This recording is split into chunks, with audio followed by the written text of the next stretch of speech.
Setelah desakan agar dirinya mundur semakin menguat, Soeharto akhirnya pasrah. Penguasa Orde Baru itu pun siap meninggalkan kursi presiden yang dia duduki selama 32 tahun itu. Namun hingga 20 Mei 1998 malam, Soeharto masih bimbang. Bukan karena harus meninggalkan kursi presiden, Soeharto bimbang untuk menyerahkan negara ini kepada wakil presidennya saat itu, B.J. Habibie. Di mata Soeharto, Habibie adalah kawan dekat, cerdas dan cekatan, namun belum kuat untuk menjadi penguasa di Nusantara. Probos Tejo, adik Soeharto yang berada di kediaman Jalan Cendana malam itu mengungkapkan, Soeharto pada malam itu terlihat gugup dan bimbang.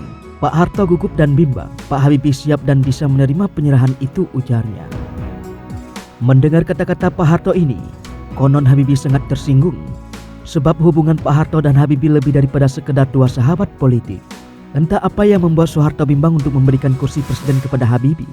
Namun kini sebagian orang memiliki jawaban sendiri. Sebagian orang menyebut bahwa pemimpin atau presiden Indonesia harus Jawa. Bila bukan Jawa, Nusantara akan terpecah. Mitos atau kabar burung itu seakan menjadi legitimasi saat Timor Timur akhirnya lepas dari pangkuan Ibu Pertiwi. Timor Timur lepas setelah pria kelahiran Parepare itu menjabat sebagai presiden ketiga di Republik ini. Banyak pihak menyebutkan bahwa lepasnya Timor Timur memang karena Habibie yang saat itu menyetujui adanya jejak pendapat atau referendum.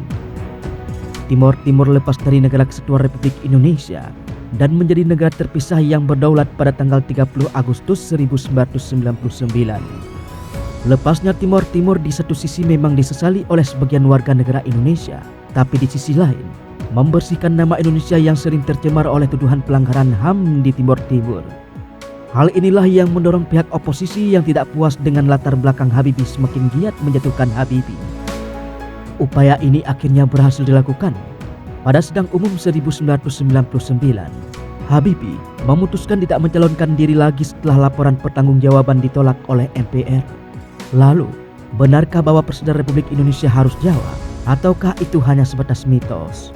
Pada akhirnya, B.J. Habibie dilengsarkan oleh MPR dalam sidang istimewa yang mulai digelar pada 14 Oktober 1999 silam. Mengutip buku yang berjudul dengan detik-detik yang menentukan jalan panjang Indonesia menuju demokrasi, yang ditulis langsung oleh B.J. Habibie, jalannya sidang MPR tersebut berlangsung dramatis. Sidang tersebut sangat penting, sebab sidang tersebut menentukan apakah B.J. Habibie dapat kembali mencalonkan diri sebagai presiden atau tidak, bergantung pada laporan pertanggungjawaban yang ia sampaikan saat sidang. Jauh-jauh hari sebelum sidang umum MPR berlangsung, banyak pihak yang mengungkapkan bahwa apapun isi laporan pertanggungjawaban B.J. Habibie, laporan tersebut tak akan diterima. Alasannya beragam, mulai dari masalah masih maraknya korupsi, masalah lepasnya Timor Timur, hingga masalah legitimasi sebagai presiden.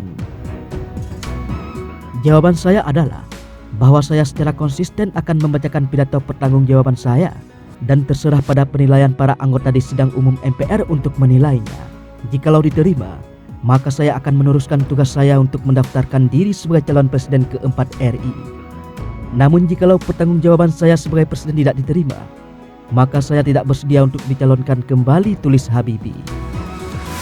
Hari yang menentukan itu pun akhirnya datang.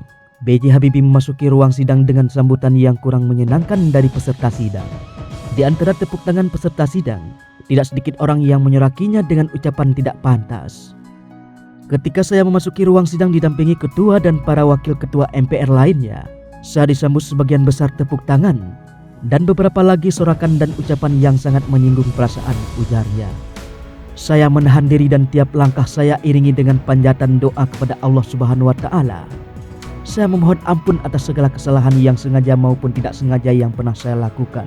Saya mohon ampun pula atas sikap dan perlakuan mereka yang mungkin tak sadar atas perbuatannya. Begitu kisah Habibie. Berilah kepada bangsa Indonesia pada umumnya, khususnya para wakil rakyat yang hadir di ruangan ini, kekuatan dan petunjuk mengambil jalan yang benar sesuai kehendak-Mu.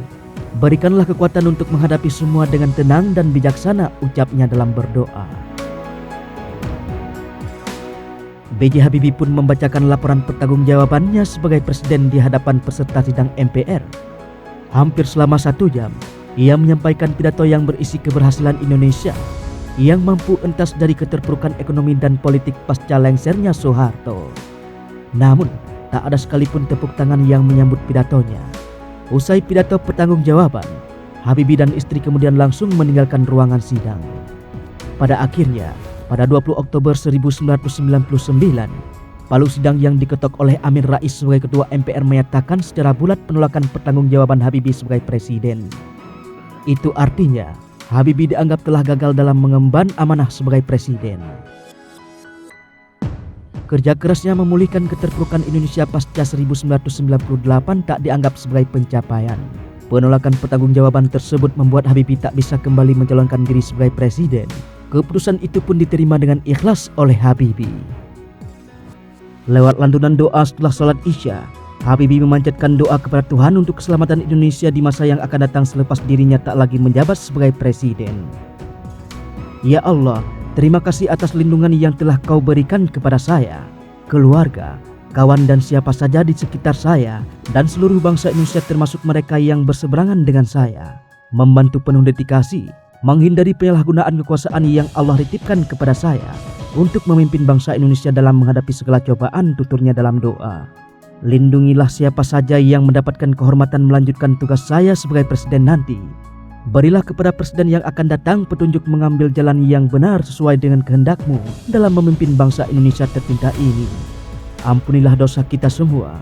Lindungilah seluruh bangsa Indonesia dalam perjalanan ke depan agar proses demokrasi di Indonesia terus berjalan lancar sesuai kehendak-Mu, demi tercapainya kehidupan yang tentram, sejahtera, dan berbudaya. Ampunilah dosa kita semua. Amin ya Rabbal Alamin, pinta Habibie kepada Tuhan.